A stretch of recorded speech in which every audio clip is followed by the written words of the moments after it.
I finally found you somewhere.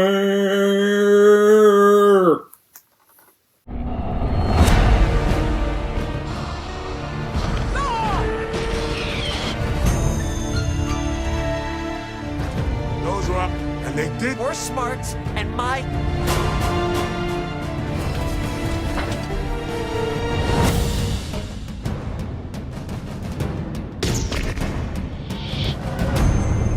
He told me enough. No, I.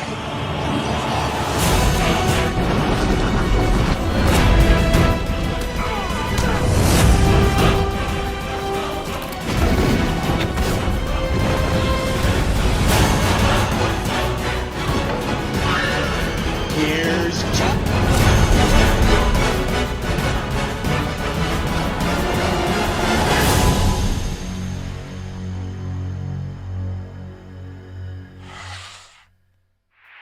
Hey everyone, it's Don G. Corleone here, and I'm here with a brand new epic movie review. And this epic movie review is going to be for a action film from John Woo from the 90s, stars Jean-Claude Van Damme, and is considered by many to be Jean-Claude Van Damme's best movie. That film is going to be for some of you hardcore Jean-Claude Van Damme fans that have obviously guessed, and what you saw in the starting intro of the video, Hard Target.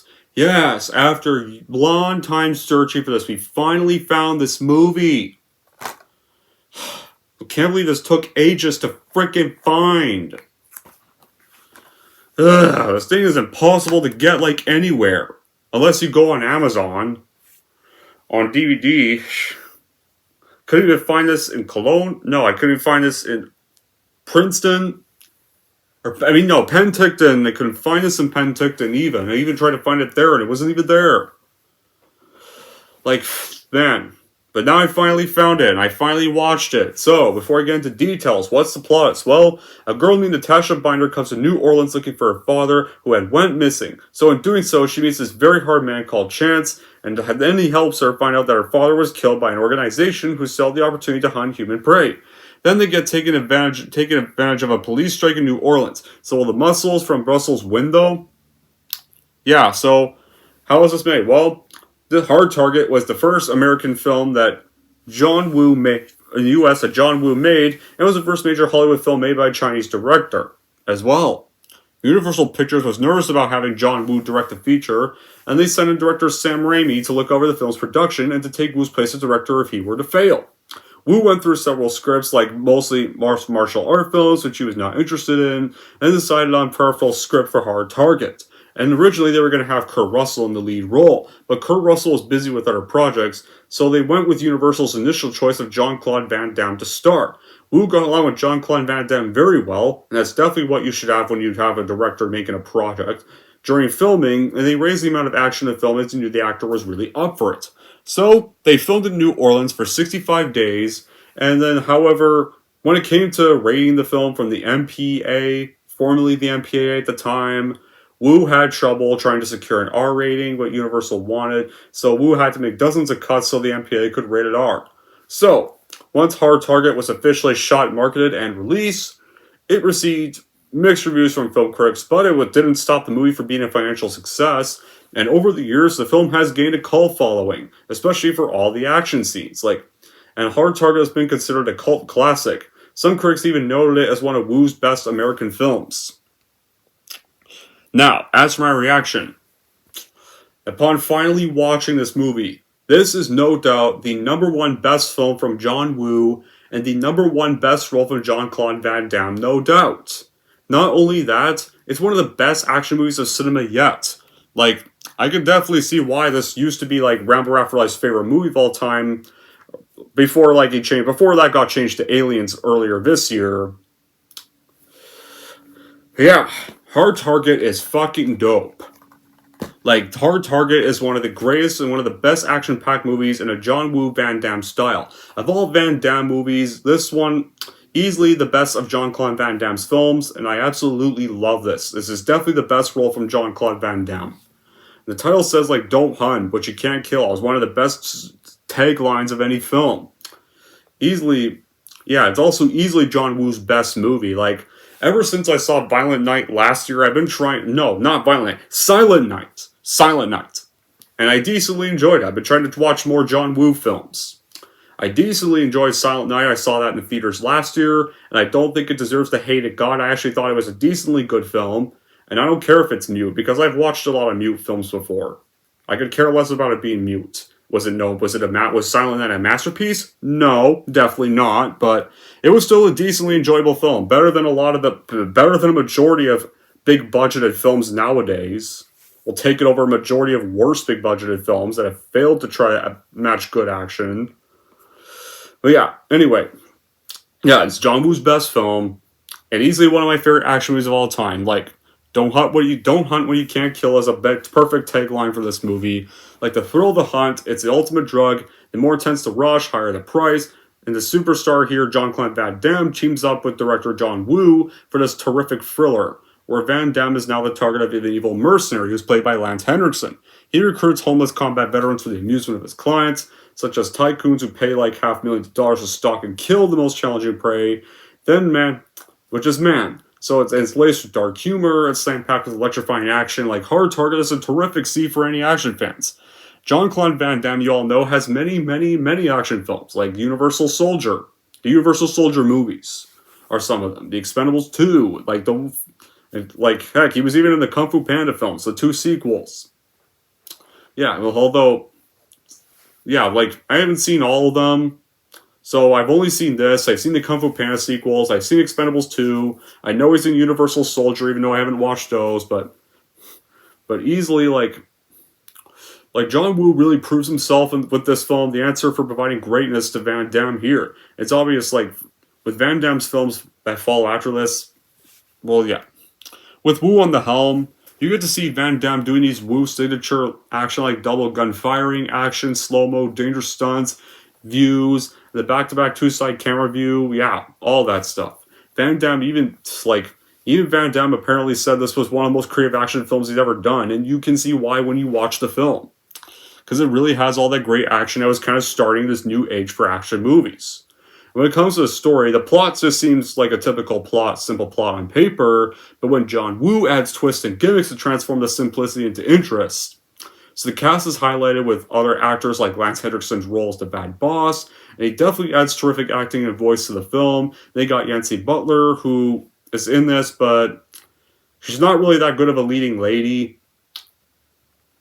I wish they could have got someone better, to be honest. She was kind of a bit of a miscast. Like, John Woo's action scenes are really well defined in this movie, and it's because of all those slow-mo scenes. You really get to see Van Damme really hit his enemies, and instead of like seeing him move too fast. Yeah. In addition, like, apparently he even did some dangerous stunts here on his own, and it adds perfect authenticity to his action figure in this film. Now, like, with how the movie starts, like, they could not pick a more kick-ass way to start the film. Like, how it starts is, we start off in New Orleans, where you have this homeless United States Force Recon Marine, a Vietnam War veteran named Douglas Binder, is apparently the target of this hunt, is apparently given a belt containing $10,000, and has to reach the other side of town to win the money in his life. So he's pursued by this hunt organizer, wealthy sportsman named Emile Fulchon, his head right man, mercenary Pick Van Cleef, and a businessman named Mr. Lopaki, the client who has paid $500,000 for the opportunity to hunt a human, and other assassins such as Steven and Peterson. However, Binder ends up failing to reach his destination, and he gets killed by crossbow bolts. And Van Cleef retrieves the money belt. Then we cut to Binder's daughter, who is in New Orleans searching for her father. She then gets attacked by a group of muggers that are punks who saw that she had a lot of cash and that even attempt to rape her. Then a homeless man saves her. The exceptional martial arts. His name is Chance Bodarax, who's this former Force Recon Marine and a sailor who's been now out of work. Bodarax is hesitant to involve himself in her mission when she asks him to get involved, but then his mercenary seaman unit ducks are in arrears, and he now has to allow Natasha to hire him as her guide and bodyguard. And during her search, unfortunately, the search then goes slowly as the city's police force is on strike, and the hunter's livelihood was easier to conduct. You even see some heavy automatic machine guns here, like handguns Beretta 92FS, some perfect explosive weapons for this movie. One mercenary even uses a Cobra Street Sweeper, which is a grenade launcher, and when he fires on Uncle Dobie, Wilford Brimley's character, it hits and blows up an entire shed. And shotguns, automatic weapons are even used as well, like, yeah. You also have motorcycle gunmen with their MP5s automatic guns. They chase Chance all over town. And you have this aerial stealth with Arrow that's been used in the film as well. And the thug even uses aerial stealth on his prey, and that's very awesome to see. When you have Uncle Doovie, he has a bow and arrow, and he kills one of the thugs when he fires an automatic weapon on him. Like, most action movies these days don't try to do action scenes like this anymore. And it's very sad. And you got a bravo for all the cast of outstanding players. Like, Jack Henderson is terrific as the primary villain of the movie. Definitely one of the best action villains yet. He plays in this movie terrifically, like, for real. And Vaslo, like, before starring Titanic, he's a terrific villain partner. He's agile, he's deadly. The chase is on, and they all literally are scrambling to stay alive and on destruction's pathway. And the except for Jean-Claude Van Damme was definitely a terrific addition to the character. It made the character even more epic. And the taste and culture of the country there, like, the music, yeah, like, it's definitely the right music for this film. Yeah, like, Jean-Claude just really comes to his own acting craft style here, but definitely doesn't go above it too far after when Hard Target was made here. And direction by John Woo is very outstanding. It's stylish, with Woo constantly moving the camera in slow close-ups, zooms, and freeze frames. It does a great job of the action scenes. Then we cut back to our story here. Once they discover more truths about Natasha's father, Natasha is discovering that her father distributed flyers for the speed recruiter named Randall Poe, who had been secretly supplying Fletchon with homeless men with war experience and no family ties. Then Natasha questions Randall about her father's death. Then they get discovered by eavesdropping Van Cleef. Fletchon and Van Cleef beat Poe, and they cut his ears and punch him for sending them a man with a daughter. Then we meet New Orleans police detective named Marie Mae Mitchell, who's reluctant to investigate Binder's disappearance. Then his charred body gets discovered in the ashes of a derelict building. Then the death gets deemed an accident, but Borderock searches the ruins and finds Bitter's unmatching dog tag, and was literally pierced under the crossbow bolts. Then Van Cleef's henchmen ambush Borderock and beat him unconscious to scare him and Natasha out of town. Then while Borderock is recovering, he offers Mitchell a dog tag as evidence that Binder was murdered. Then the investigation starts getting closer, and Van Cleef and Fletchon decide to relocate their hunting business and begin eliminating loose ends. Then the medical examiner, who had been hiding the evidence of the hunt, gets killed along with Poe. Then Borderock's friend, who we meet, who's named Elijah Roper, is also homeless in a former United States force wreck, and Marie is literally the next to participate in Fletchon's hunt and then ends up dead. Then Mitchell, Natasha, and Borderock arrive moments later at Randall's car. They get ambushed by Van Cleef again and several of his men. And during the shootouts, Mitchell gets shot in the test and sadly dies. Then Borderock kills a handful of the mercenaries, and him and Natasha escape. But then Fulcher and Van Cleef decide that they are not going to stop there, and they assemble another mercenary team and 500 hunters so they can continue their chase.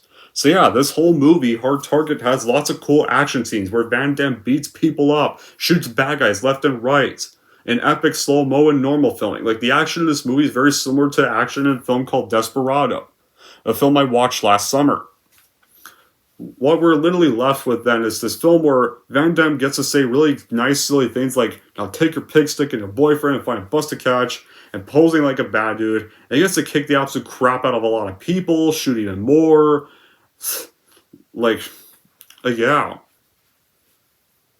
And some of Wu's trademarks remain here. And some do get modified a bit, like the hero dealing with vast amounts of death with a pistol, and each hand is still there, and you even see him reload. The explosion propelling someone along the floor just ready to murder, that's there. You notice that when a gunfight is literally there as well. Yeah. And the movie takes place in and around New Orleans, and several great action sequences make use of the sights of said city. Like, they go all over, as a matter of fact. Later on the chase, they continue to the surrounding bayou, and that's when the movie really kicks into full speed. There's many other famous locations of New Orleans, like the Bourbon Street to St. Louis Cemetery. They get featured in the movie, and make the city a character in its own right.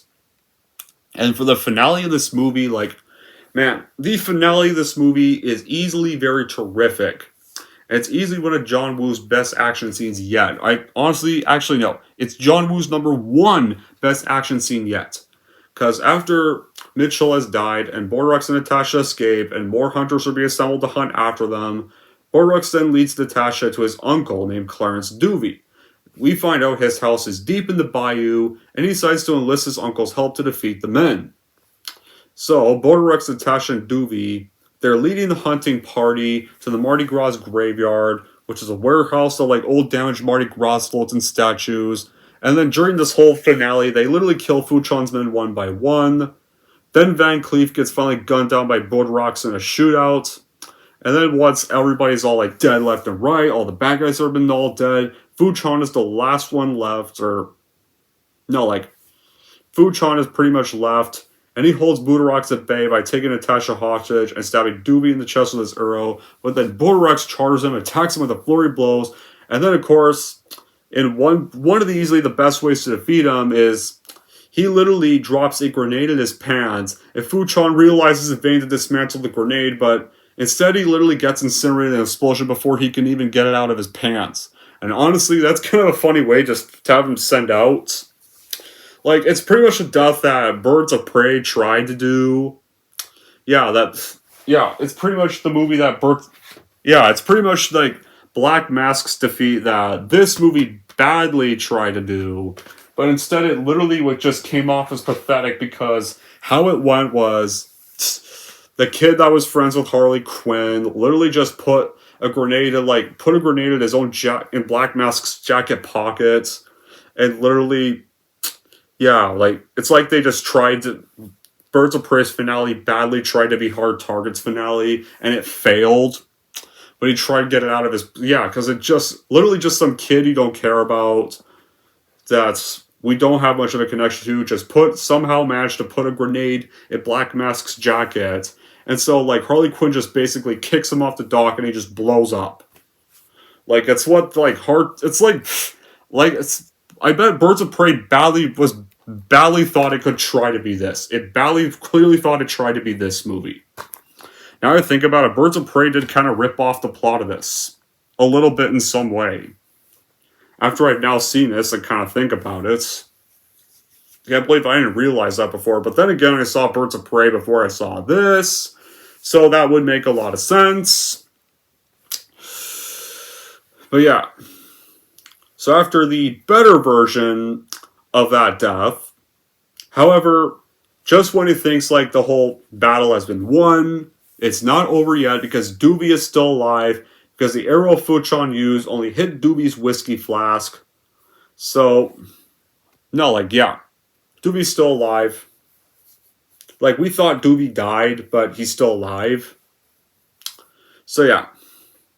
Because it turns out he didn't die. Like, it just hit his whiskey flask. So, it's a nice thing Duvey had his whiskey flask to protect him from a fatal area.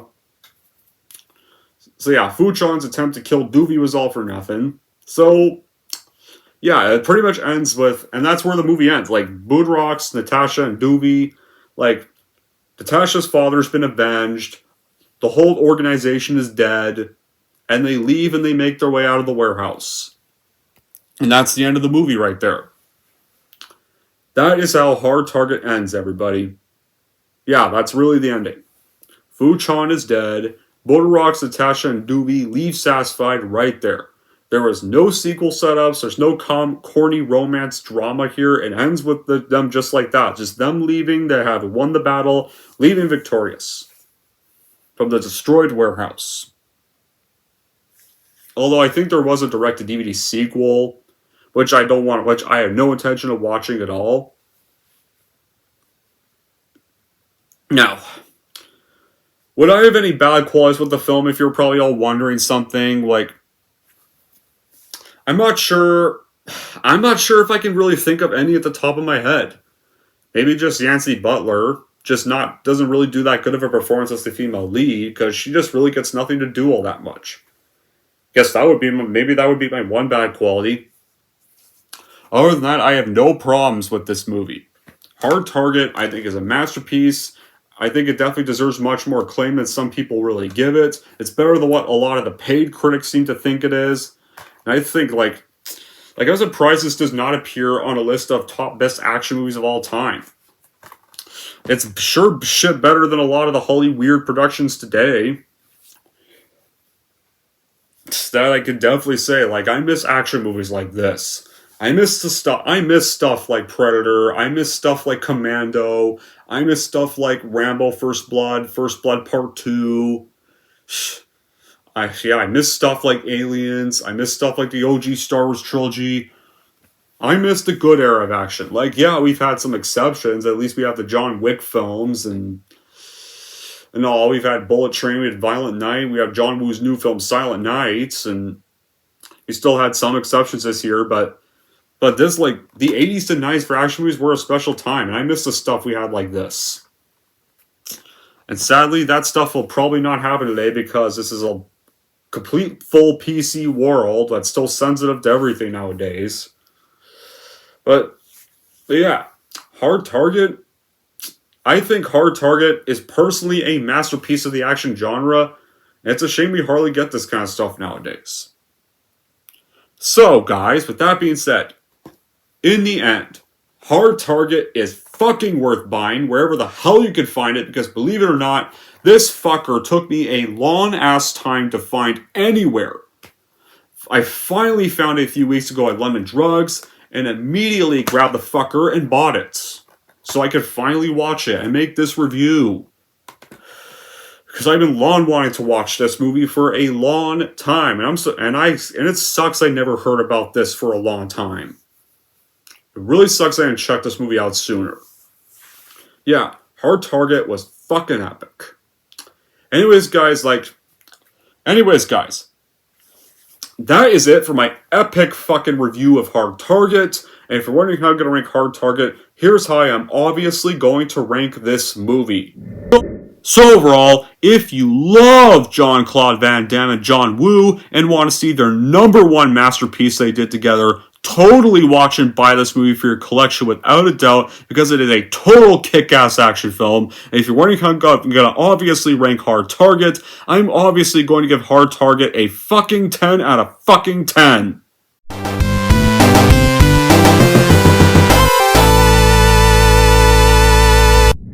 Yes! There we go, guys. We finally got the review for Hard Target out of the way. Yeah, we can put you back. Now that I've got the Hard Target review out of the way, now you can finally see the review for this. I will finally get this one made next week and complete the Monsterverse. And that'll wrap up the whole Monsterverse series finally, because I've already reviewed the 2 Godzilla films. I didn't do Godzilla vs. Kong because I already did that when it came out. I reviewed Godzilla X Kong: The New Empire, which I personally loved. And now I'm going to review Kong Skull Island. And to be honest, my opinions on Kong Skull Island kind of changed on rewatch.